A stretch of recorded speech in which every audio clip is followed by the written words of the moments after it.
Hi, you are listening to the Father Support Network podcast. This podcast is for single fathers and fathers in general.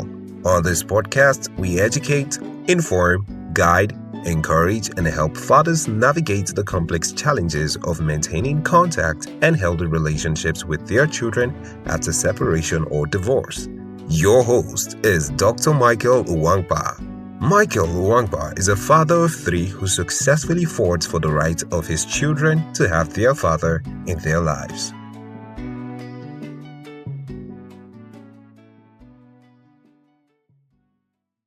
Hello.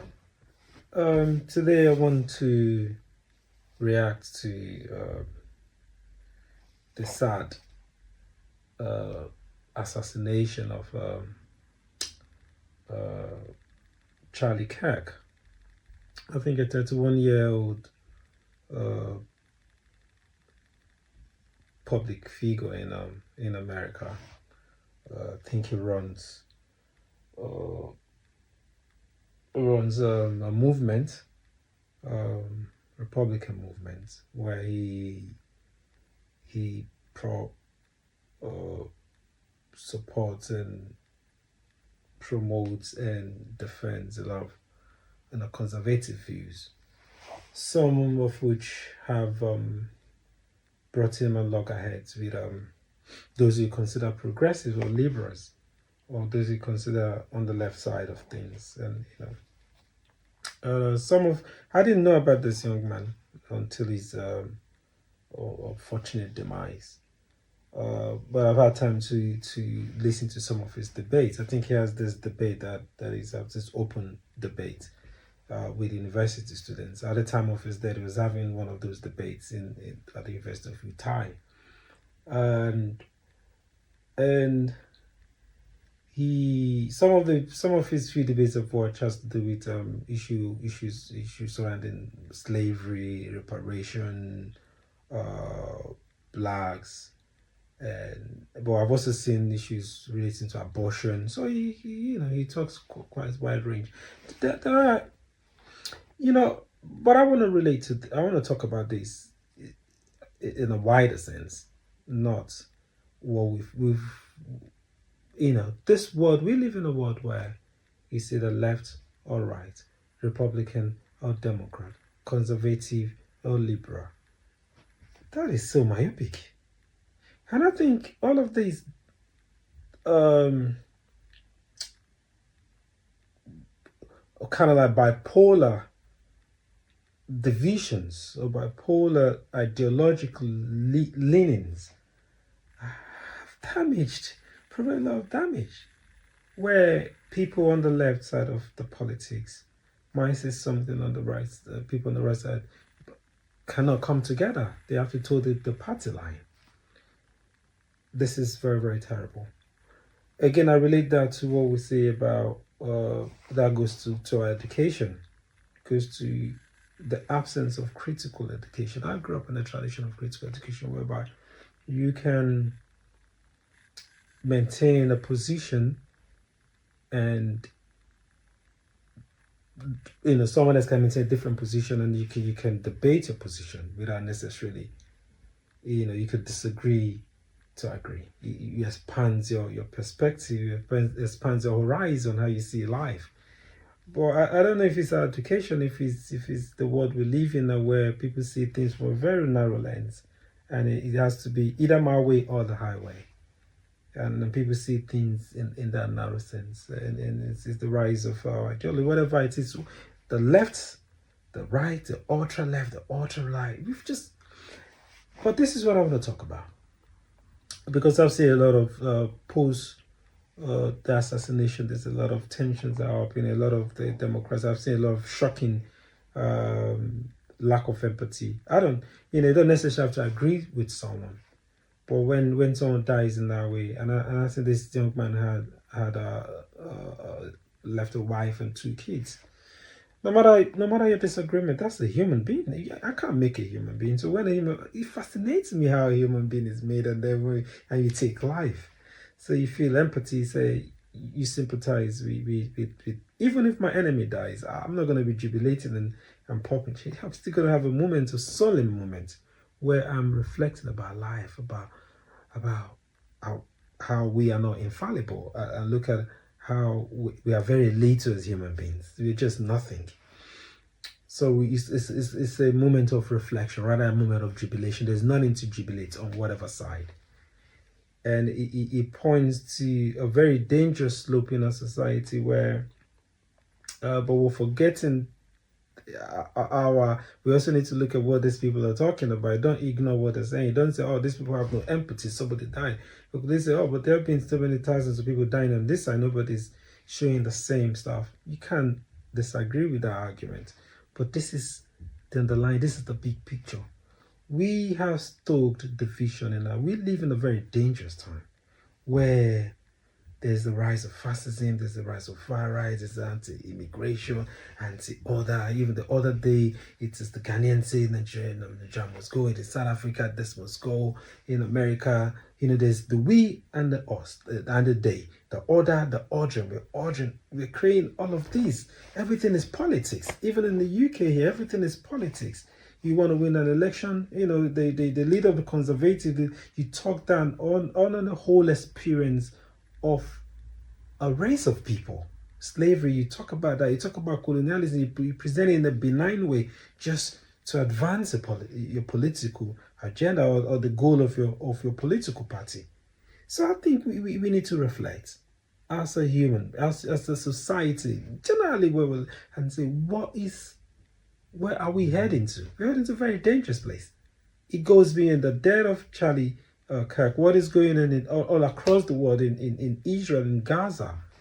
It's a moment of somber reflection to how, as human beings, the dangerous slope that we are going to. I'm thank God for how I'm raised. I don't see white, black, rich, poor. I don't care how many cars. I don't care how much you have in your back. I don't care how tall you are, how short you are. That is the way my parents have raised us. In a way, what I'm dealing with as a human being, I'm looking at you. I'm dealing with you as a human being. So we should get to a place whereby we are healing the society rather than dividing the society. And those that have the highest burden of that is those that occupy positions of power, and they have not used those positions of power in a very. The voices of reason are very, very few. The voices that are inciting hate, violence, are rather many. So we need to, as a society, rise against this. As a society, common sense needs to prove. As a society, we need to look at the human, how we advance humanity, how we talk about science, how we solve our problems, how we look at our common goals.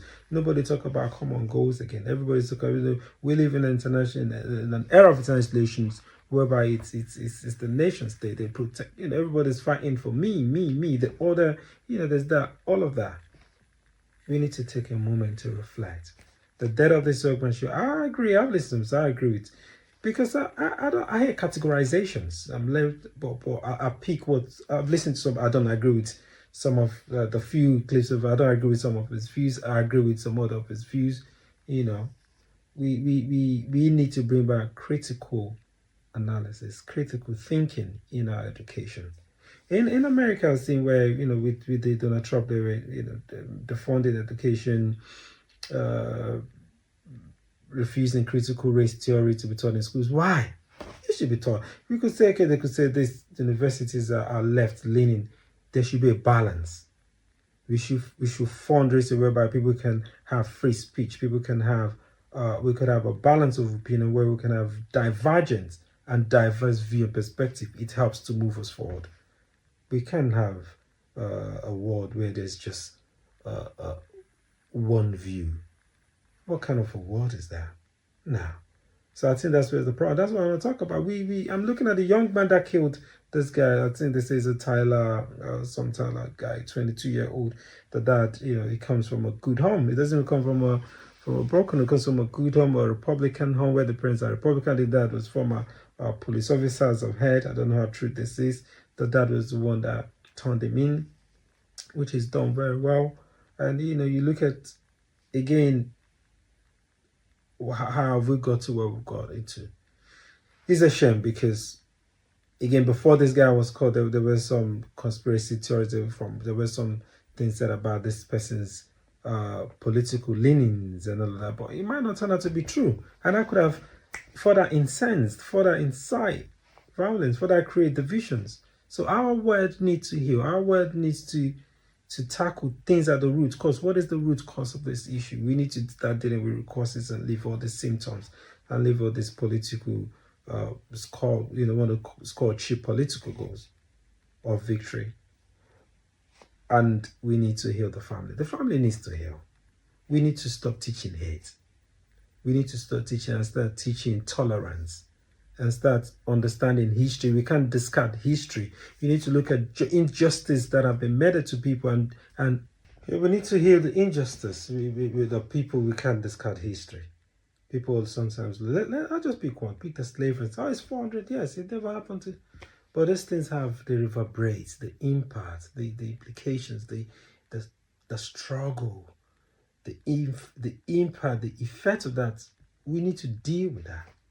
We need to address it. We need to sit on the table and address those things that we've left. We need to sit down as a people and talk about those things that divide us and try and come and galvanize around and come around issues that unite us, and then we can move forward. We have to be unselfish.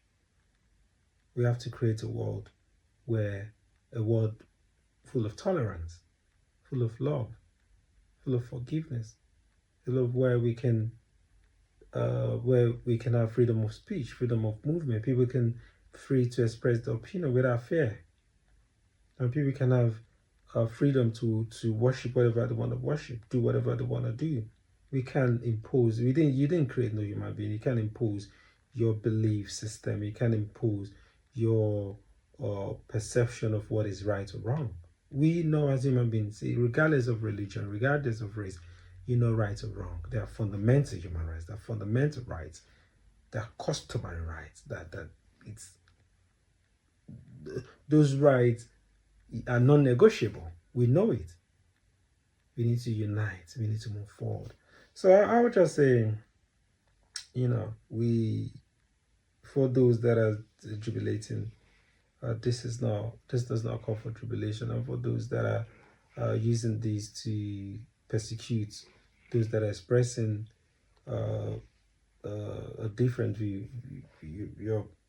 you're proving them right. You're doing the same, because if you're going to then persecute and penalize people for it, that means you're not allowing difference of opinion. So I wish we can hear. I wish we stop all this all to right, all to left, we, them. We should look at the bigger picture that this there represents and use that as a reference point to address some of these issues that are really, really dragging us back and creating walls and creating conflict everywhere, creating unnecessary conflict, unnecessary policies that will infuriate people, and then that will spark and motivate people to take up arms or go to extremism or take up violence. The highest burden is on the political leaders, the religious leaders, the educators. We need to create a system. We need to guide our tongue. We need to guide how we talk. We need to raise generations well. We need to give them the right system, the right code of conduct, the right system to be able to. What kids are we raising? We need to raise kids that are resilient, kids that can accommodate other people's opinion. We need to raise people that are critical, that are objective. And that's what I think we should be focusing on. Well, I'll leave it at that, and I wish this world be healing. I wish everyone all the best. I wish the family of those that have lost loved ones, God comfort them. And I wish for a more fruitful, loving, prosperous world. All the best.